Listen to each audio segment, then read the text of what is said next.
Oh, the humanity. It's the 24th of the 1st, 2025. The time is 5 minutes past 8.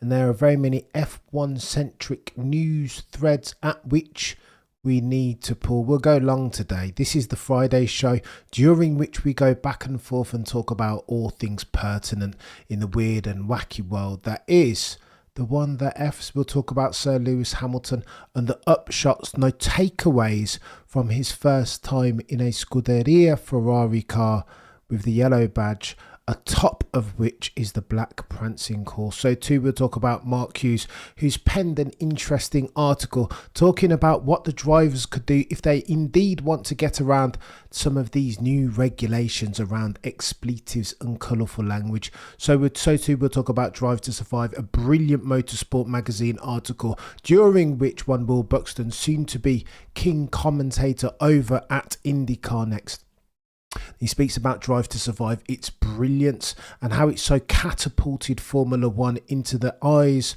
of mainstream viewers. Herbert on Verstappen too. Johnny Herbert, he'll be stewarding at Australia, first race of the 2025 season. So why therefore is this dude still talking? Money has something to do with it, I think. It's given another series of tidbits, hot takes to another gambling website. Is this true and fair, ladies and gentlemen, that an F1 steward can come out and talk about a driver, a person over whom he has such power? We'll get into that in earnest because it's going to get techie today. Chiba, you're a legend. Crackosaurus, salutations. Chiba visual, K3 Corvette, Crackosaurus. Listen, we're going to go long today and you guys need to support me, help me, fact check me. Going to go back and forth. This is an F1 conversation during which you guys are going to have to call me out on some of my bull fuffers. Let me say this up front, actually. Let me preface everything I'm about to say with this. I've seen a couple of people in the comments, oh, Cameron, you're becoming a bit of joke as far as F1. You're getting too enthusiastic. I mean, what's all this passion in Formula One? There's no place for passion and difference in Formula One. Let me say to those guys that have said that, I want to take the time to apologise to absolutely nobody for being passionate about the sport that I feel passionate about. Do you expect me to do? No, listen, that's other people can stay in that lane and be dispassionate, straight-laced, linear in the way that they cover the sport. But you know what? And that's no bad thing, by the way. But sadly, I've got to do me on this channel, the Cameron CC channel. And if you don't like passion, then you know where to go. Lewis, let's talk about Lewis. First topic on the docket. There's been a couple of upshots, a couple of stories released of his first week in a Scuderia Ferrari car. Here's what we know. He experienced difficulty with the brake pedal locking up ever so slightly. They will need to adjust for that in real time. So too, we have leaked that the next test will be at Barcelona. That will be happening on January the 28th to the 30th. Next week settings. What car he'll be testing there, we don't know. That hasn't been leaked. The squad have announced, though, that it will be a TPC car again. Fiorano Hamilton drove the SF23, but the team could also use the 2022 car. Lest we forget that Mercedes, by dint of Kimi Antonelli, were using old school ones, 2020 at some stage. It will get techie for Sir Lewis Hamilton, for he needs to expedite for his learning curve. Lest we forget, normally testing happens around Bahrain, and then the first race too is at Bahrain in 2025. That will be different. That will not be the case. Testing will be at Bahrain again, but then they will start out the first race at Australia. It will get techie, therefore. Again, emphasising the rate at which Lewis needs to embed himself within the team, get used to a new car, get used to new gear ratios, brand new engine. Lest we forget, all his F1 career, he's been in a car whose engine has always been Mercedes. That's gotta be difficult for Sir Lewis. Lest we forget, brand new working culture, new race engineer, everything as near as makes no difference for Sir Lewis is brand new. Plus he's got a fire-breathing dragon on the opposite side of the garage in Charles Leclerc. Ergo, it will get techie for Lewis. I'm hoping he can nail it. I am hoping he can nail it, but that braking issue concerns me. So too, we know how many laps did he put in? 30 laps this week around a 2.997 kilometre track in Fiorano. That's not much. especially against the backdrop of Michael Schumacher used to complete hundreds of thousands of kilometres in testing when it was unlimited back in the day. Lest we forget as well, do you guys see the parallels? 1996 when Michael Schumacher rocked up, hair apparent, red Baron Setton, the original Reagan Meister. It was foggy then. Lewis Hamilton rocks up, it was foggy too. That's why you heard the tifosi saying, my God. That's who they think Lewis Hamilton is. They were cheering for Lewis Hamilton last year, and even then, he wasn't driving the red car with the black prancing horse atop. They adore that fella, but here's hoping he can translate it in real time into real performance, for he will need to if indeed he harbours aspirations of winning races and therefore championships. Oh, and by the way, it's getting techie as far as DTS, isn't it? Because Mark Hughes penned an article, I think, on Motorsport magazine, where he's spoken to, it wasn't Mark Hughes, it was some other bud, I stand corrected, but Will Buxton's given an interview talking about all things Drive to Survive, and I think we need to put some respect on Netflix's series name. People don't even talk about sports documentaries anymore, says the article. It's all about Drive to Survive. Rugby Union want one too. There are sports, athletics have just done something similar. Sports all around the world, up and down, are realising that there is upside from getting to the crux of the storytelling, which of course is personalities. F1 was nothing in the early 90s and early 2000s because people weren't telling that story. Love or loathe Netflix's Drive to Survive, but that's what they've done so well. Excuse me, telling the story in a way that mainstream people who would never, ever hitherto have watched a Formula One race are now attracted to it, leveraging social media, TikTok, Twitter, Facebook, et al. BC, you're a legend. We'll do it, I promise you. Let me grab a cheeky beverage. Gotta turn up, right? Gotta turn up, even though I am coughing and under the weather. It doesn't matter. Go on then. Drive to Survive. Here's what Will Buxton says of it as he embarks upon his new challenge, going to be a commentator at IndyCar. That couldn't happen, by the way, but for the success of Drive to Survive. Will Buxton was absolutely instrumental. So too Danny Rick, so too Gunther Steiner. But you cannot tell that story without talking head narrator, commentator Will Buxton. Yeah, he's been a journalist as long as I've been alive, practically as near as makes no difference. But yet and still, he deserves credit. Again, it was different. See what they criticised me for? Oh, you got to fall in line, Cameron, as an F1 journo, content creator. Be like everybody else. Well, that's what Will Buxton would not know, did not do. Yeah, it was a bit quirky. Yeah, the cadence was a bit off. Yeah, it was to finish, you need to first fit. It was a bit weird, right? But that's what you need. Nobody wants same. I watch a lot of UFC, and they've made an industry out of being different, doing things their own way. And there are parallels between the UFC and what F1 managed to do. Put a pin in that and we will revisit, because the Drive to Survive story is told during COVID, 2019, 2020 settings. Initially, the big teams, the behemoth teams in Ferrari and Mercedes didn't want to be part of this. They saw this as wasted time. What's in it for me? Danny Rick was the first one. Then it was Gunther Steiner. So too Will Buxton. But for COVID, and we're having a very different conversation about where F1 is in the zeitgeist, right? Mainstream crossover settings. Why? Because during COVID, everybody was sat at home and needed something to watch. Enter stage left Netflix Drive to Survive. And then in 2019, 2020, which was one of the only sports formula in the world still to be putting on live events, that sport has a name, and that sport's name is Formula One, in conjunction, by the way, with UFC. When everybody sat at home, of course there is durable competitive advantage from being one of the only sports globally. UFC absolutely nailed it, growing their fan base in real time all over the world. Same story with F1 though. Absolutely. They'd been dying to crack America since the inception of Formula One in 1950 and never quite managed to do it, by dint of the fact that now we have Las Vegas, COTA, the Mexican Grand Prix. So too, what more proof do you need of it? as far as the mainstream crossover superstardom, the success that is F1 in North America. Therein lies your evidence now. COTA, Las Vegas, Mexican Grand Prix. What are we talking about? This is chaos. Now, none of that could have happened but for COVID, eh? BC, you're a legend. I'm trying. BC, I'm telling you, I've got the honey and I've got the turmeric and the lemon all on the go at once. It's crazy over here. But we try. You guys will excuse me for taking a cheeky sip during my soliloquy, trying desperately to talk extemporaneously, but I digress. Ironically, sometimes when I'm yapping, it nulls the cough. But anyway, I digress. Listen to this. Drive to Survive, enter stage left during COVID. F1 in real life too. Again, not too many sports franchises, if any, were putting on events.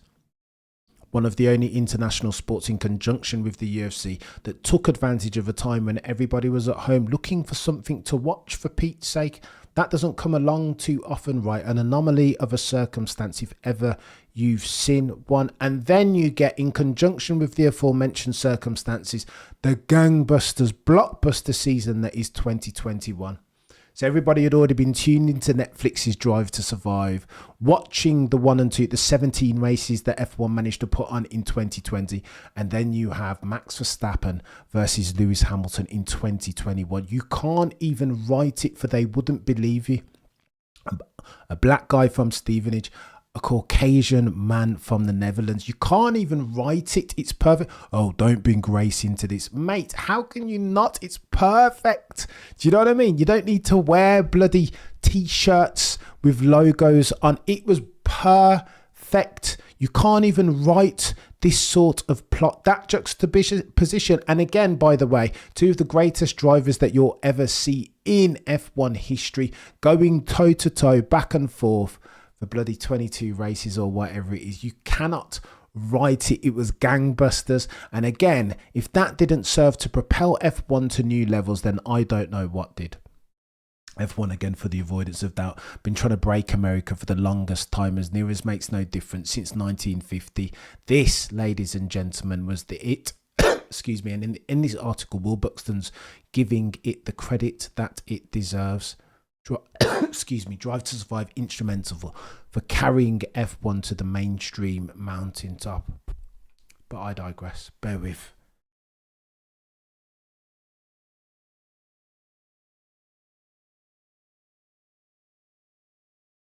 But I digress. In Motorsport magazine also, Mark Hughes talks about the following.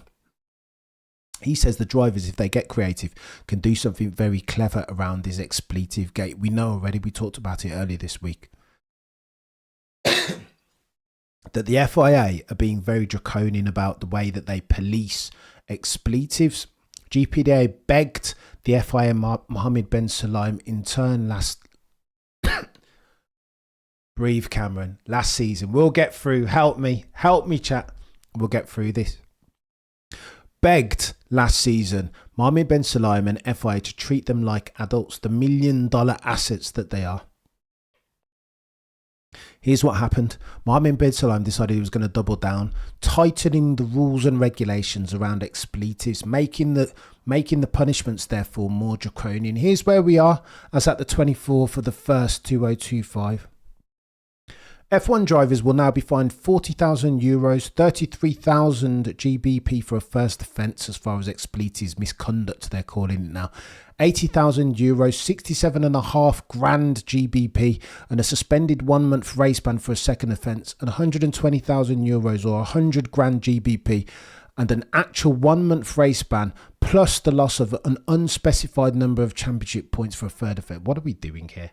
I mean, come on. Mark Hughes writes this brilliantly. You can't treat drivers like this because it's not in their nature. They are fundamentally wired differently. Control, that's not in their vocabulary, especially when there's no upside to it. Here's what Mark Hughes says, and it's brilliant. Drivers do not fundamentally recognise control as a belief system. They'll buy into it as far as it's required in order to be able to do what they want to do. That is drive F1 cars as a minor inconvenience, but not something which has any intrinsic meaning. By nature, they are not subservient drivers.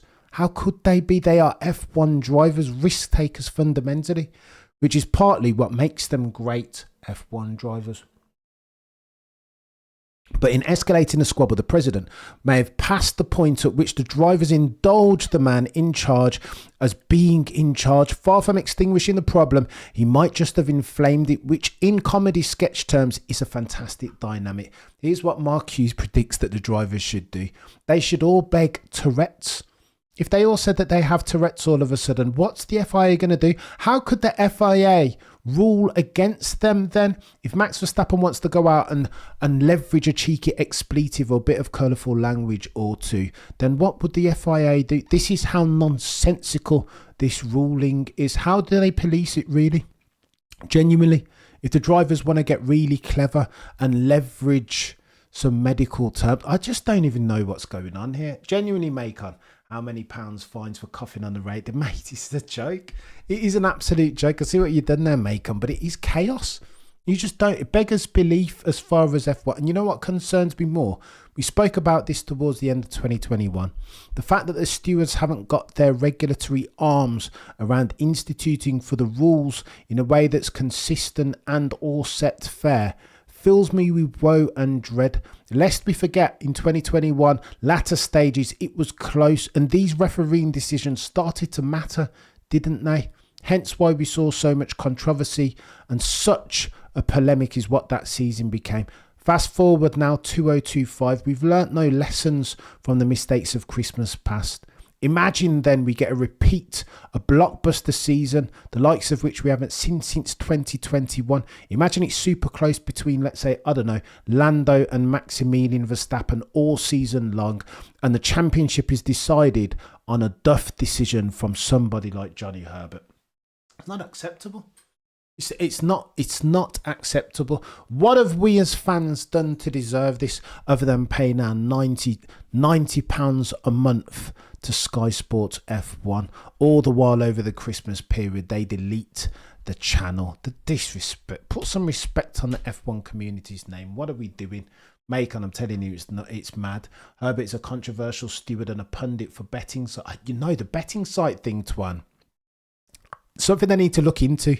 I know that full-time stewards, there is no such thing as full-time stewards. Now, I read an article just now saying that they've set up something, a bloody committee, with a view to make sure stewards have a fully equipped, sufficiently equipped even to make proper decisions over the course of a 24 race calendar. Listen, anytime I hear an FIA personnel say something about transparent and robust processes, I hold my breath. I reserve judgment. I wait to see in real time. Less talking, more action from the FIAs, I think, is what's required, especially when we consider last year they couldn't even adjudicate with their own eyes what a full start looked like. Transpondergate. How are we so heavily dependent on transponders which aren't infallible? They're not foolproof. What happens if they fail? You know, Charlie Whiting, to look at it, take a step back from the F1 wood and see the F1 trees. No, we do not have that. There are no full-time stewards, just Johnny Herbert and Derek Warwick et al., who are part-timers. Good F1 minds, by the way, but part-timers nonetheless, which means that we as a community are doomed to repeat the mistakes of Christmas past. It's interesting, no ironic, that we just talked about the good that Drive to Survive has done for the sport. You could say, argue even, that the F1 stewards have done the equal and opposite right, more than partially offset the good that Drive to Survive has done, and this will continue to ensue unless they solve no fix for it real time. I don't know what the panacea is though, chat. You guys tell me what the panacea is for this steward nonsense, this debacle that keeps on plaguing our sport. What are we doing here? Excuse me, speaking of which, since we're talking now, Johnny Herbert will be a steward at the Australian Grand Prix. How do you guys feel about that? Is that fair? Clearly he's not a big fan of Maximilian Verstappen, and impartiality, objectivity, truth value, surely these should all be things that stewards embody. Set, fair as far as the way in which they institute rules and regs. Now I know the regs are written like a 5-year-old has penned them, but it feels like that's just our lot now. What we're leveraging, though, dependent on even stewards that are fair and impartial. Every time I see a quote from Johnny Herbert, I'm waiting for the slander of one Maximilian Verstappen. And when you peg back, you guys will be aware of this more than me. You guys told me who replaced Johnny Herbert in that Benetton in 1995. If it was not father of Maximilian Verstappen, one Jos Verstappen. Therein lies the beef, surely.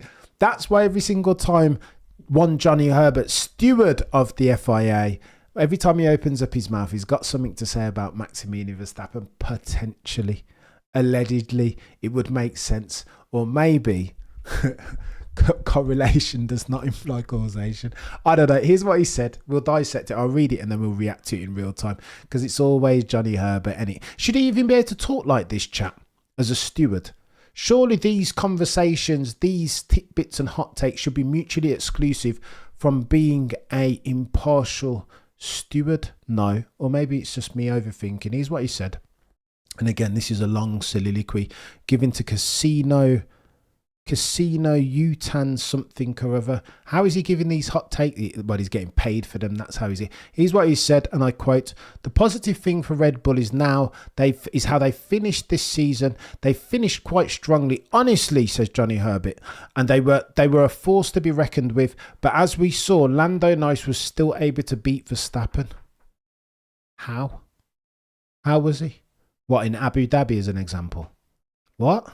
With what sort of frequency? Remind me, chat, who won the Drivers' Championship last year?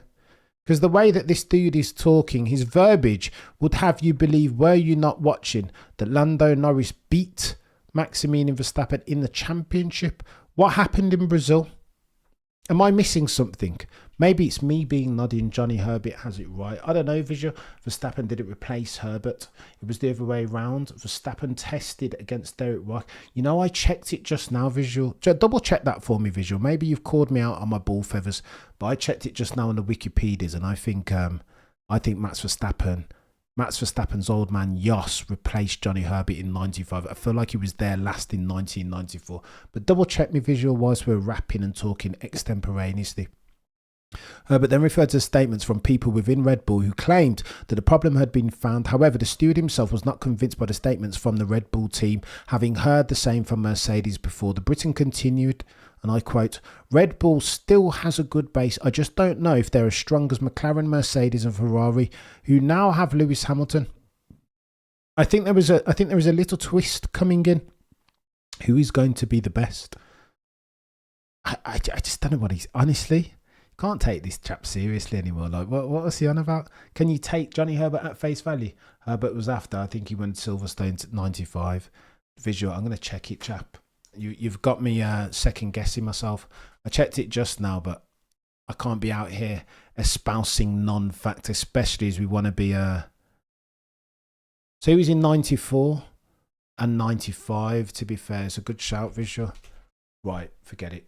You distracted me, Visual. I'm going off trying to fact check all these things midstream, but I digress. Look, here's what Johnny Herbert said. What was entertaining about last year was Max Verstappen playing the game, and he was intimidating everybody on track with comments that he was making about every single driver.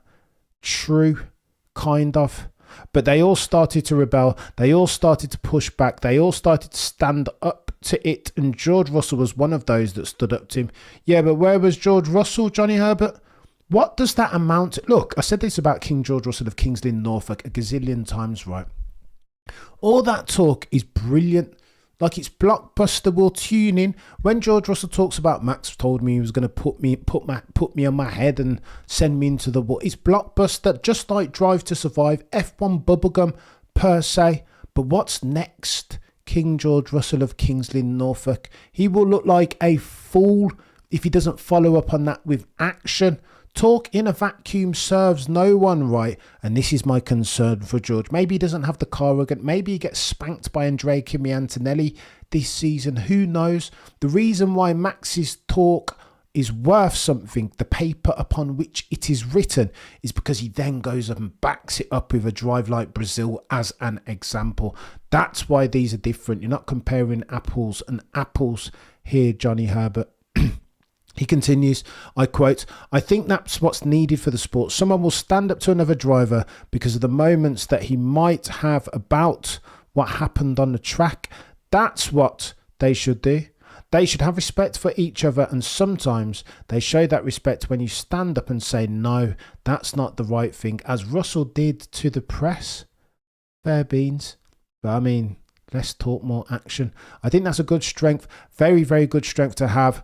Because as much as Verstappen always wants to intimidate everybody, suddenly there'll be a question mark. Can another driver intimidate him at this particular corner, this particular lap, at this particular time in the championship? Listen, I don't hate this from Johnny Herbert, but it all seems very Max Verstappen focused now.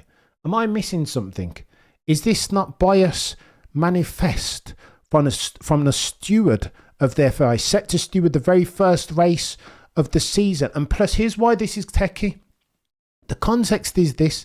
Max Verstappen already has 8 points on his super license. The first 2 points of those will drop off as at the Austrian Grand Prix. That's 11 races deep. What Maximilian Verstappen and we as an F1 community are watching F1 community can't afford to happen is Max to get a 1 race ban, because that destroys the championship up front. Now, rules are rules are rules, and I get that. But I'm concerned when I hear Johnny Herbert use that sort of verbiage, this level of intonation, that potentially things are not all set fair as far as the way the rules are regulated, instituted across all related parties. But I digress.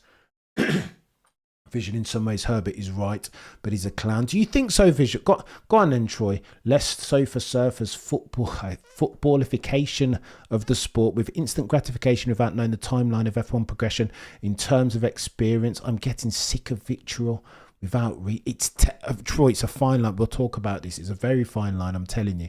Maybe Danny Rick should be in F1 management. George just needs to deliver, just like Lando. BX Gunner 81. What did Lando deliver last season? Non-rhetorical question. Yeah, there were green shoots. In portions, he was very good. But what did he deliver properly? Constructors, true. But through the lens of the World Drivers' Championship, absolutely nothing. War, what is it good for? Go on then. Johnny Herbert continues. Looking ahead to his work in Melbourne. So this is taken from another. It's a very long soliloquy from Johnny Herbert, by the way. Clearly, he was getting paid decent money by this gambling website. From a stewarding point of view, and here's where it gets techier than techie things chat. From a stewarding point of view, I don't expect anything on Australia. It all happens in the moment. There are still going to be incidents. There are still going to be complaints from teams and drivers, and we're going to have to deal with that as normal. No kidding, Sherlock. What else are you there to do, Johnny Herbert? But you miss an important set phrase in a way that's true and fair and consistent across all related parties now. And that you can't... Look, here's the problem. Do I think Johnny Herbert is biased? There's no way of knowing for sure, right? But if indeed you see him do something and adjudicate against Maximilian Verstappen in a way that doesn't look set fair, automatically we're going to rewind back to this video now and all of these comments from Johnny Herbert and say, hang on, it makes sense. I understand that correlation doesn't necessarily imply causation, but how can you blame Max Verstappen fans when this dude, as an F1 FIA steward, is talking like this? He continues, and I quote, the way that racing rules have gone, it's made it more as racing was when we were doing karting. I know George Russell mentioned it. It was crazy, this apex stuff, and now we've given space on exits. We never did that in karting. That was never part of it. I never accepted this giving space. But then you need to adjudicate as such. No, Johnny Herbert, you have to take space. That space is for you, so you take it. And if the other driver is not quite there, then he backs out. That's racing. It's not a rule that says, oh no, you can't do that, you've got to earn it. The difference we have from last year to this with the racing is the racing rules. Go on and let's go. It sounds good on paper, doesn't it? But I don't trust him. I'll be honest with you guys. I just don't trust it. Megan says absolutely nothing. George and Lando, Johnny's boys. Okay, go on then. Let me talk about the comment that somebody made. You see, I don't. It's tough. It is tough. Go on then. We'll talk. We'll go back and forth on this. Right, look, do I want somebody to challenge Maximilian Verstappen for his fifth back-to-back consecutive championship? Of course I do. Do I want for the rules to be set fair? Of course I do. Are those two things mutually exclusive? No, they need to exist in the same space, right? What I desperately don't want is another 2021 where the rules are all over the shop and not instituted in a way that's fair. Because then you're going to drive. I love this sport. I've loved it all my life. Been watching, as near as makes no difference, 100 gazillion years. So I don't want for the waters to be muddied by impartial. Maybe not impartial is not the word.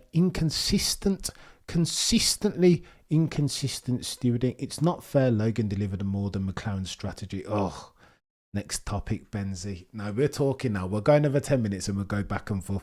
All toxic. Go on then. So let's talk about this toxicity. It's techie than techie things. I understand the toxicity. Look, the footballification, as you guys put it, is something in F1 that we don't want to see. But sadly, it rises and falls proportionally to the popularity of the sport now. Before Drive to Survive, this footballification of F1 was kind of a non-entity.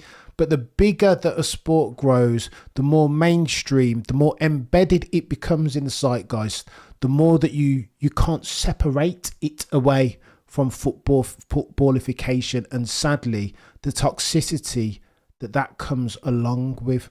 So I don't know which one you want. Do you want, I remember back in the day, you guys have heard me talk about this, 1990s, early 1990s. I remember going to school trying to talk about bloody Jacques Villeneuve. Is he good? Like, is he going to be a champion when he comes into F1? I've heard that his dad was a bit of a legend. People didn't know what, my mates at school did not know what I was talking about. I was like 11, 12 years old. Nobody knew. It was like I was talking a different language. I don't want that again.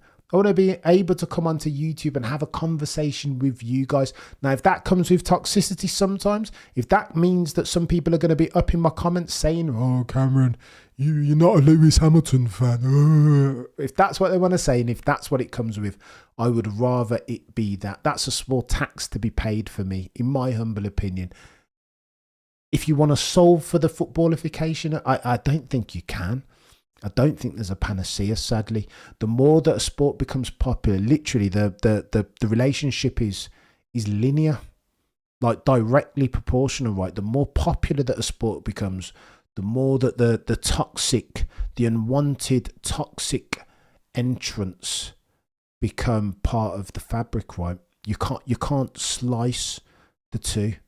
And I do want for the sport to, like, I love this sport. Like, when this sport's no longer popular, your boy Cameron will still be here with his pipe and slippers watching and reminding my son, talking about, oh, back in the day, do you remember, I don't know, son of Donington 90. Do you know what I mean? It's love. It's more than just me watching a sport. Like, F1 is part of me. I think most of you will agree to this, concur in the chat. Macon says, honestly, I'm trying to come up with one name, with the name of someone who I think would be impartial and consistent as a steward, and I can't think of anyone. I mean, impartiality, this is how this is what critiques of the Cameron CC channel look like, right, Macon? Impartiality is a myth. Complete 100% objectivity and pure truth value, and not leaning into cognitive dissonance that is, I don't know, recency bias or confirmation bias. That it's a bit of a myth. I understand when people say it's a bit of a myth, but it's the ability to not act on that impartiality, right? So when I've got to judge, I don't know, when Charles Leclerc, you guys know my relationship with Charles Leclerc, aka modern day journalese, but this season 2024, like, I've got to take two seats, right? He was very, very good. Yeah, the mistakes didn't trend to zero exactly, not to two best decimal places. Lest we forget Abu Dhabi, lest we forget Baku qualifying. There were other mistakes, but he was very, very good. I am scared of Charles Leclerc as a Sir Lewis Hamilton fan, being the principal hurdle over which Lewis Hamilton will need to travel. Do you know what I mean? I'm scared of Charles Leclerc. I really wish, like, mate, if I could push a button, I would love for Lewis Hamilton to be joining Ferrari in 2022 more than 2025. Now that Charles Leclerc is becoming a fire-breathing dragon in real time. Mistakes are being one of these. I'm like, no. But I say all that to say this may kind of got to take two seats, right? Eat some humble pie if indeed Objectivity and Truth Value PLC are something in which I'm invested. Because he shut me up. No more. The mistakes are reduced. So I don't know. I don't think it's the impartiality necessarily, not in a vacuum. In practice, you want a steward. The steward will be impartial, but it's acting on that impartiality that will have you call them into question and their ability to do a real job. You just need to play your son at that. You're a joker, visual mate. Maybe at some point. I don't have time for games, is the truth, visual. Troy says, and there you have it. The great white hope against the greatest, repeated many times through the 20th century. Troy, we're going to get that techie. Ugh. You're going back to the Jack Johnson days. James J. Braddock.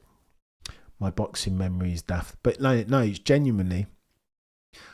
I say all that to say I don't want to bring the R word into this and polarise the fan base. But when you have two polar opposites, it's just like, do you know what I mean?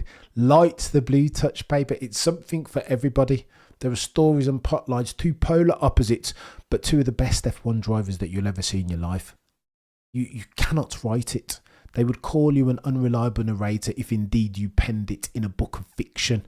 Max and Lewis, 7-time champion, Michael Massey, Abbott. It was too much. It was too, even now just thinking about the watch along, like it was, I don't know, impossibly brilliant cinema. You cannot write it. Take Stewards on Taiwan, no bias there. He did Ruby, lost the plot, as so many of us have lost his head. Ferrari's biggest problem, Vigil says, is their inability to consistently develop a car over the course of a season. Last year was... You know what, Vigil? Allow me to go scorched earth for a couple of minutes on Ferrari. Because this time last year, we had a conversation about their suspension configuration. Do you remember the meta? I'm going to forget this now. I always forget which way round it is. Push at the front, pull at the back. I think that's the meta. Ferrari said they're not going to do that, right? They said that they'd seen something in their CFD correlation, bloody wind tunnel, that meant that they were going to continue barking up their design philosophy tree, not copying the meta of Adrian Newey. That in doing one thing, that they were going to do some very sexy things with the aero configuration at the back. Lest we forget, that Red Bull gearbox is prohibitively tightly packed. So they can do all this sexy stuff. Last airbender settings, you know that's the way he thinks. Then Ferrari were too stubborn. Now that means that they're 12 months behind their development curve now. Am I missing something? That Ferrari then was stubborn. I think they're still just as stubborn. And that, ladies and gentlemen of the F1 jury, is going to hold them back going forward. Is retire the R word. I agree, Lewis Hamilton should. Oh, Andrew. Should Lewis Hamilton have retired? Well, this is one of those answers that you'll get with hindsight, right? It's hard when you think, I don't know, for every Tom Brady, there's always going to be like, I'm trying to think of a boxer who retired too late. Mike Tyson, bloody Nori, went on for about like 10 fights too long. It's hard for these sports athletes to know when to say, now, it's over. Do I think that time's for Lewis Hamilton now? Who knows? Like, you just start, no telling. Not in real time. Only with the benefit of hindsight will we be able to look at Lewis Hamilton's career and say, maybe you should have called it a quits. Maybe as at Abu Dhabi 2020. But there's no telling. But then maybe he goes to play both sides of the fence. Maybe he goes and wins an unprecedented eighth and shuts all the naysayers up. It's hard to say. Some people cannot tolerate it. I've no idea of your personal view, but has a lot to do with 21 Liberty Massey. And making this sport palatable for American market. Call me stick. Go on then, Troy. If we're talking 2021, that 2021 Abu Dhabi train is never late, right? At this stage, I know Iron Mike is chaos visual. I'm not even talking about this iteration of Iron Mike fighting bloody Jake Paul, whoever. I'm talking about Iron Mike fighting Danny Williams when he was like 700 years old. Go on then, Troy. So what you're talking about there, I think you're alluding to the fact that many say the circumstances of Abbott. Let me just say this up front. Abbott, like Max Verstappen, I'm not naysaying Max Verstappen. You guys hear the way that I talk about, stop glazing Max Verstappen, Cameron, etc., etc. If you look across 2021 and you rate Max and you rate Sir Lewis Hamilton, Sir Lewis Carl Davidson Hamilton, then the performance that Max put in, if indeed you're a fan of F1 and sporting greatness par excellence, then how can you not rate what Max Verstappen did that year? How? Some of that, listen, let's pull out Silverstone, not the actual race, the sprint race. Go back and watch that, and then pull out bloody Cota. I just didn't think those things were possible. I didn't think anybody in F1 history could do that to Sir Lewis Hamilton. So Max Verstappen comes along at the ripe old age of 23 and does things like he's Neo in the Matrix. He's bending time, space, continuing. Like, this makes no sense. These things that he's able to do. So he was incredible. I say that to say that Max was incredible in 2021. Love or loathe him. Do you know what I mean? If you're a fan of F1, then you can take that one to the bank. But the circumstance around Abu Dhabi and Michael Massey, I think had something. I don't think it wasn't about Max. It was about a new champion, right? Drive to survive.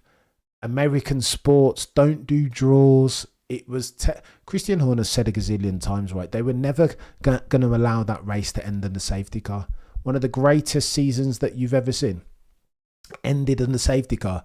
Damp squid settings. Yes, those were the rules, and the rules ultimately are the rules.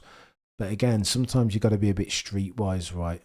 Am I saying that Mercedes made a mistake by not pitting Lewis? Well, track position is key. I don't know what I would have done if I were Mercedes, but they definitely had those conversations that under no circumstances, again, if you're a betting man and a little bit streetwise, Michael Massey was never going to let that race end in the safety car as a damp squid, trying to bridge the gap and grow into growth markets like North America, where draws are just unacceptable. Draws don't even happen, right? It's always overtime. That's all you need to know. Not only in Baku, but when he went toe-to-toe with Sir Lewis, lost of 2021 back at... Oh, Nando. We're really talking about 2021.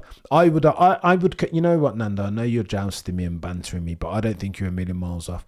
If we're talking about me, like, it's easy as far as causation to look at the last event. There's a bloody cognitive dissonance thing called I forget. But basically, you blame... What's this thing called? Is it when you're looking back and analysing for cause and root cause analysis, it's easier to blame the thing that sticks out in your memory, which is, of course, always going to be the controversy that was 2021 Abu Dhabi, rather than, let's say, I don't know, a brake magic. If you're looking at the things within Lewis Hamilton's control, then you point the finger at brake magic and Baku more than you do Abu Dhabi. There's nothing Lewis could have done, really. Abu Dhabi, brilliant race. Like, you ran away from Max for the most part, but... It is motor racing sometimes has a funny way of the racing gods aren't always omnipotent, omnibenevolent, and omniscient. Do you know what I mean? It's techie than techie things. There's an agreement at Spa to make sure the race doesn't fit. Yeah, they talked about it, hadn't they? Visual. Oft forgotten information, this, when people are assessing. As unfair as some people say, my boy was on old tyres whilst Max had a new set and letting lap cars pass. Rico, you're not wrong, mate. You're not wrong. That's the circumstance. But again, argue this. If Lewis Hamilton doesn't do a brake magic in Baku, then he would have gone into Abu Dhabi with the championship tied up now. Would he not have?